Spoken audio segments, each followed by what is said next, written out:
Welcome back to our channel, guys. Today we have a very interesting topic for every collector, everybody who's thinking about starting a collection with several watches. And today I'm gonna talk with what criteria I would build a collection with, and maybe even with different budgets, what watches I would get specifically. To begin the video right, we should first talk about how many watches should a good collection have, at least so you can call it a collection. Also about what criteria I would take watches for. So to start it with the first watch, I would always go for a watch that I can wear daily. So basically a watch that brings me joy on a daily basis, that I can wear to work, to school, whatever I'm doing right now in life. It really depends on your taste, it really depends on your budget, what your first watch is gonna be. Most people start with a Cartier Santos or with a Rolex Datejust 36, which is around 4,000 to 6,000, 7,000 euros. That's how most people would start it, because these watches are great daily drivers. You can wear them every day. Some people start a little cheaper because they start maybe even earlier in the watch journey in the life. So they would go for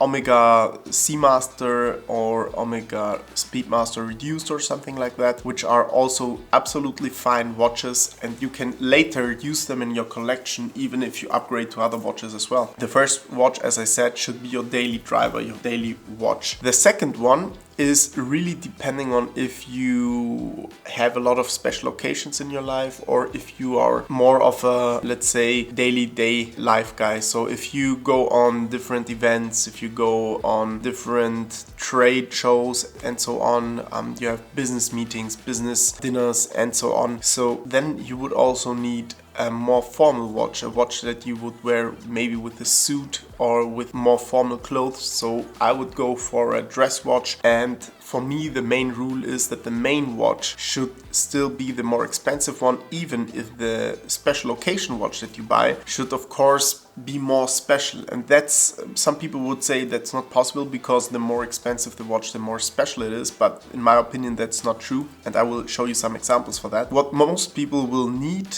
or would like to have at some point is a watch that they can wear without thinking too much. So a watch that they can wear if they are going into the city, even if it's not the safest city. A watch that they can wear if they go on vacation somewhere in a different country. So something that even if it gets lost, it doesn't hurt that much, if it makes sense. I mean, of course, if you buy a watch for 700 euros and you lose it, or it gets stolen, or you get robbed or something, which is the worst case scenario, even then that's gonna hurt and you're not gonna have a good feeling about it. But imagine having a $10,000 collection and your $7,000 watch is gone. It's stolen. You will never get it back. So I think that's the worst case scenario. So that's why we will always get cheaper luxury watch. I'm gonna stay in the luxury watch department, and that's why I would always get a vacation watch. To start it with what watches I would get if I had different budgets. I have some budgets prepared. I have 5,000, I have 10,000, 25, 50 and 100,000 euros. And we're gonna start with perhaps the more difficult one. It's gonna be the cheapest one, the 5,000 euro collection. And in the 5,000 euro collection, I would start with a signature piece, a piece that I can wear every day, that I can wear to school, university, that I can wear to work, even without people questioning it too much, and without me thinking about it too much. And it would be absurd at this point to go for a 4,500 euro watch if my budget is only 5k and I want to have a collection. Most people will start with 5,000 on one watch, but we're gonna talk about collections only because some people start with the thought of getting a collection. The first watch I'm gonna get is a Tudor Royal, or maybe even a Tudor Prince Date Day. Those watches cost around 2,500 euros. They are low maintenance, so even if they need a service, it's not gonna be too expensive. Every watchmaker can make them or can repair them, can service them. So you're not gonna have to spend 1,000 euros immediately on a service after 1 or 2 years. So you're gonna have a pretty easy and smooth experience with them. You can wear them every day. It's Tudor, the quality is absolutely fantastic. People know the brand, so it's not gonna be like, oh, you bought a cheap luxury watch. It's gonna be you bought a Tudor, which is the little sister of Rolex, and that's still pretty remarkable if you ask me. And then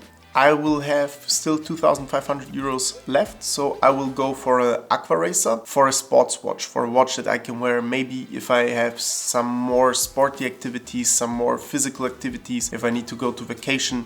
I'm gonna have an Aqua Racer, preferably on the steel bracelet, but if you want to keep your budget lower, then you can also go for the steel bracelet. The thing with the Aqua Racer is, if you buy them in the store, they're still 3,500 euros list price, but if you buy them outside, if you buy them on the gray market, you pay 1,500 to 2,000 euros, and people will not know where you got it, so it will also seem more expensive than what it is. If you don't need this brand knowledge, if you don't need to show that, okay, I have a nice brand, I have a nice name on my wrist, you can also go for an Oris, for example, or something like that. The third watch I would get is a vintage Omega, and now it doesn't really matter what vintage Omega. There are vintage Seamasters, like with leather straps, there are vintage DeVille, vintage Constellations. You can find them from 500 to 1,000 euros, and there's only one thing that you need to consider if you get one. You always have to take notes what caliber is on the watch, when was it serviced last, maybe what condition it has. You have to be very careful, because sometimes you buy a 300-400 euro Seamaster vintage and nobody can service or repair it, and after 1 year you can throw it away because it's, like, economically seen, it's a destroyed watch. You cannot sell it because it doesn't work anymore, and you cannot also not wear it because it doesn't work anymore, but you can also not maintain it. You can also not service it anymore because no watchmaker has the parts, and maybe Omega has the parts, but they charge you, I don't know, 3,000-4,000 euros for a service. So you have to be very careful that it's good functioning, maybe even a caliber that is very highly produced, so you will not get low on spare parts. The next collection is gonna be 10,000 euros, and that's a lot easier because now I can take in a brand that I would say mostly prefer for daily watches, and that has to be Rolex. Rolex is not only well known, I would say the most recognizable, most famous brand in luxury watches. It's also the producer of one of the most robust movements there are. So if you take the vintage or even the modern Submariners, for example, they're not only prestigious, but you can also wear them daily without even thinking about it, because first of all, the services are not too expensive. Almost everybody can work on Rolex. They're very simple, they're not too complicated. The only problem is with the recent models that you sometimes have problems getting spare parts, but if you go for the older lines, you will always have spare parts. And the Rolex I would choose here for the daily watch is the Datejust 36 vintage. I would go for a 16014 or maybe 16234 if you get one for a good price. At this point, I'm not gonna concentrate too much on box and papers. I would go for a more beautiful watch. I would go for a watch that I enjoy wearing more and not too much into the collecting for value increase. I'm gonna think about only my joy when I wear the watch itself. So I would go for a Datejust 36. If you like steel gold, you can also at this point get some steel gold on your wrist. That's gonna be a little bit more expensive, but you can find decent models for around 5,000 euros. If you were talking about the 16014, sometimes even cheaper, but I'm gonna be honest, you need to see that the stretch is not too advanced on the watch. You have to check that the condition is nice, that the edges are sharp. So I would like to keep the budget a little higher with 5,000 euros. Then for the vacation / sports watch, I would go for a vintage Seamaster, which will cost you around 2,500 to 3,000 euros. At this point, I will go for the steel bracelet. I will not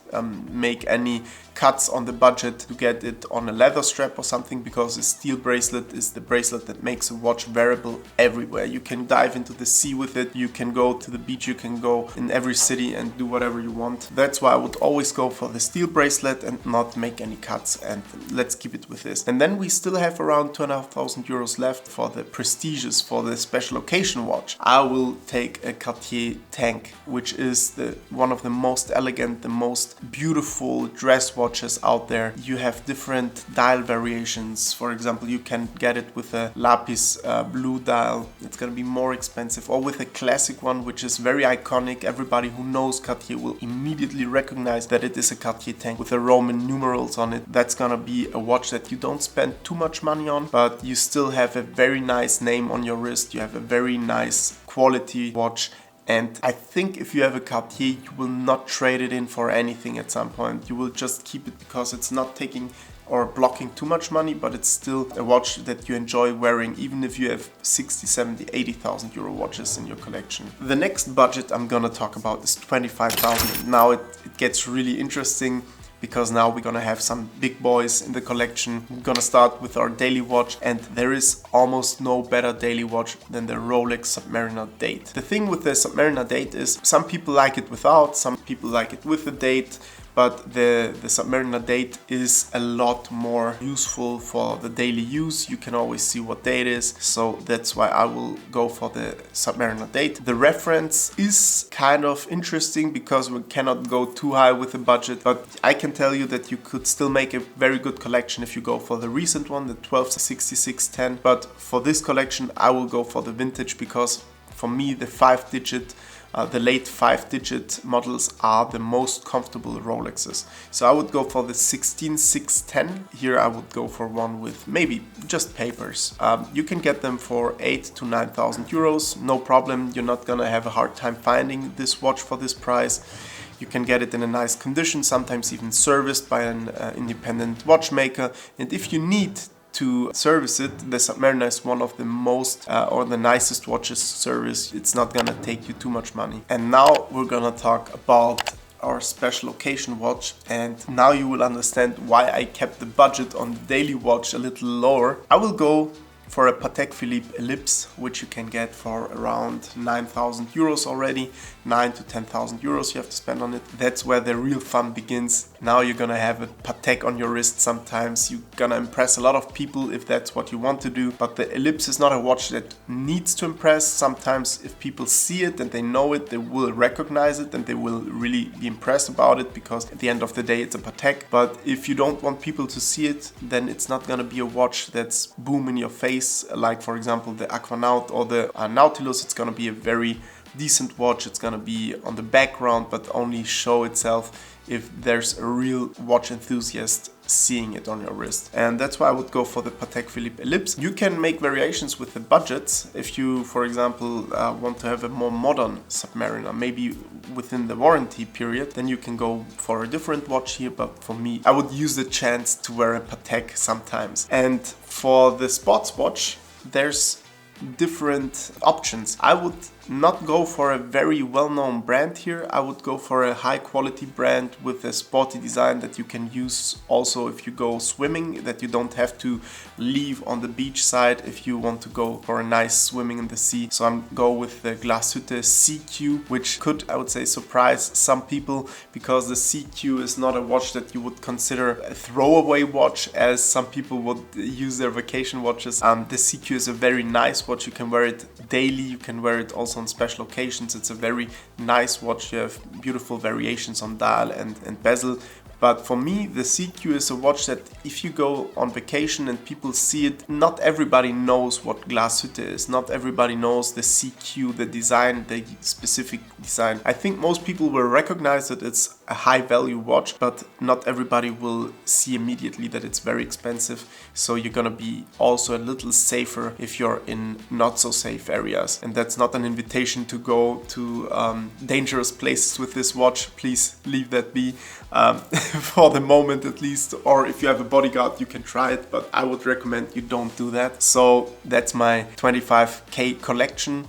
You can keep it a little lower than that if you go for without box, without papers, or worse conditions, and that I would choose them. But I think for 25k that's a pretty nice collection. Did I say that the CQ you can get it from around, starting with around 6,500 to 7,000 euros depending on the reference, and you get a fairly modern watch. The next collection is gonna be one of the more comfortable ones, because we're gonna have enough money to get almost whatever we like, but not too much so we don't have to overspend. I think at some point you will stop thinking about the 3-watch collection. I think you will just accept that it's gonna be more than that. But for 50k we can still have a very nice and really reasonable 3-watch collection that makes sense. And we're gonna start with our daily watch, of course, and that has to be one of my favorite Rolex from the modern lineup. It's gonna be the Bruce Wayne with the Jubilee bracelet with the steel gold collar.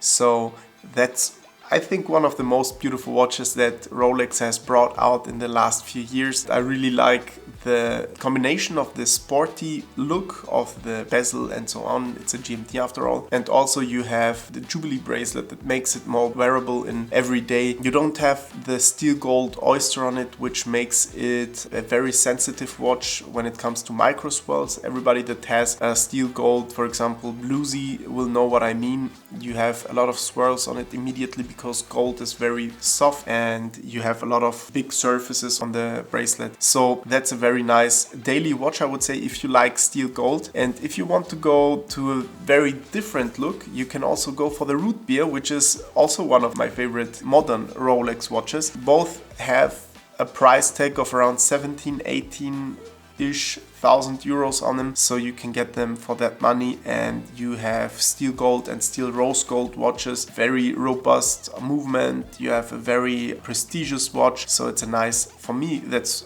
a very nice daily watch. I will keep it very classy on the dress watch and special occasion watch on that part. I'm gonna go with a Patek Philippe again, but this time I'm gonna upgrade to a very beautiful Calatrava. We have different options for that. We have different references you can find for around 20-25,000 euros. You can get almost every Calatrava, yellow gold and rose gold. You can get it in also white gold.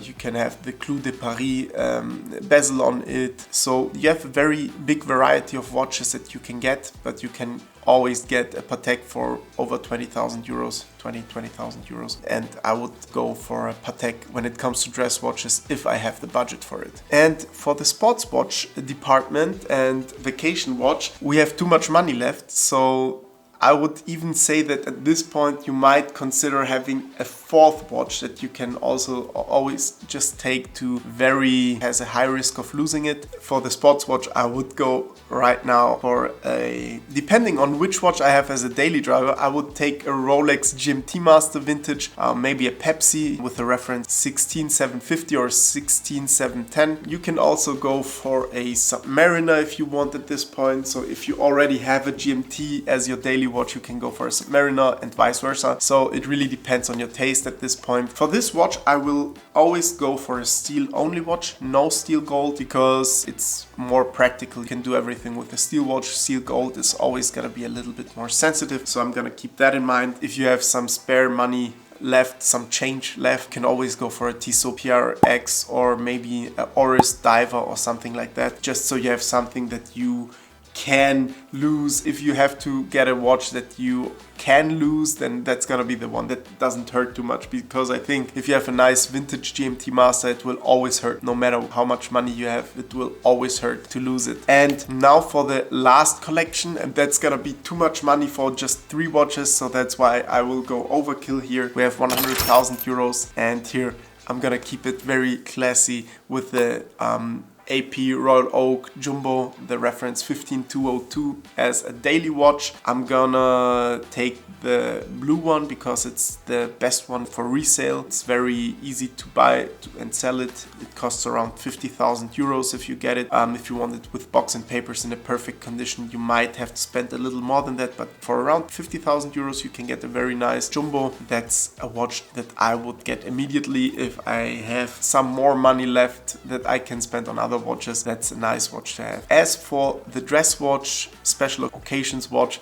I will once again go for a Patek, and now I'm gonna go into the more complicated ones. I might consider getting an annual calendar. That's a watch that you really shouldn't wear every day, because if it needs a service, it's gonna cost you a little more than you would spend for a normal watch without the complications. At this point you can also go for a Lange & Söhne. They have also very beautiful watches, beautiful movements, very expensive and high maintenance, so if you have a problem it's gonna cost you a lot, but that's a special occasion watch, a watch that you will wear around 10 to 15 times a year maybe, and that's okay if it's more expensive when it needs a service, because it's only going to need a service every 10, 15, 20 years maybe. And for the sports watch we have too much money left. That's why I will go with the most expensive steel sports model that I can think of. I would go for a Rolex Daytona. That's not a watch that I would wear in any dangerous place of this earth. I wouldn't take it on vacation. Maybe if I go to a very expensive resort that is highly secured, I would do it, or on my private yacht, but I would not wear a Rolex Daytona if I go to a random city and be in a random hotel. That's gonna be too dangerous.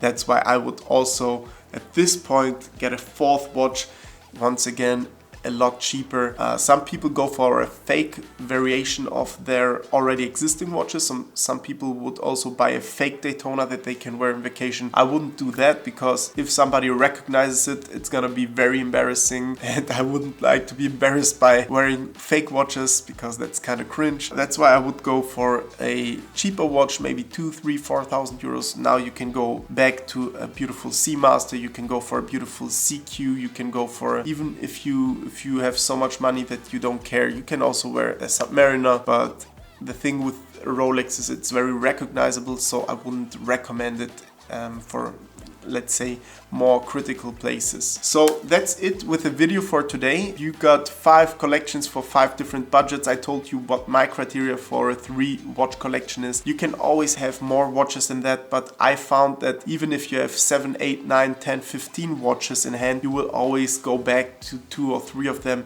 So why spend little amounts of money on 10, 15 watches if you can spend higher amounts of money on more special, more expensive watches? So that's it for today, guys. Thank you for tuning in. If you want to see more content, follow us on this channel. Follow us also on Instagram, where we upload videos and photos almost every day. So go there, give us a follow, and give a thumbs up on this video. Thank you, and see you next time. Peace.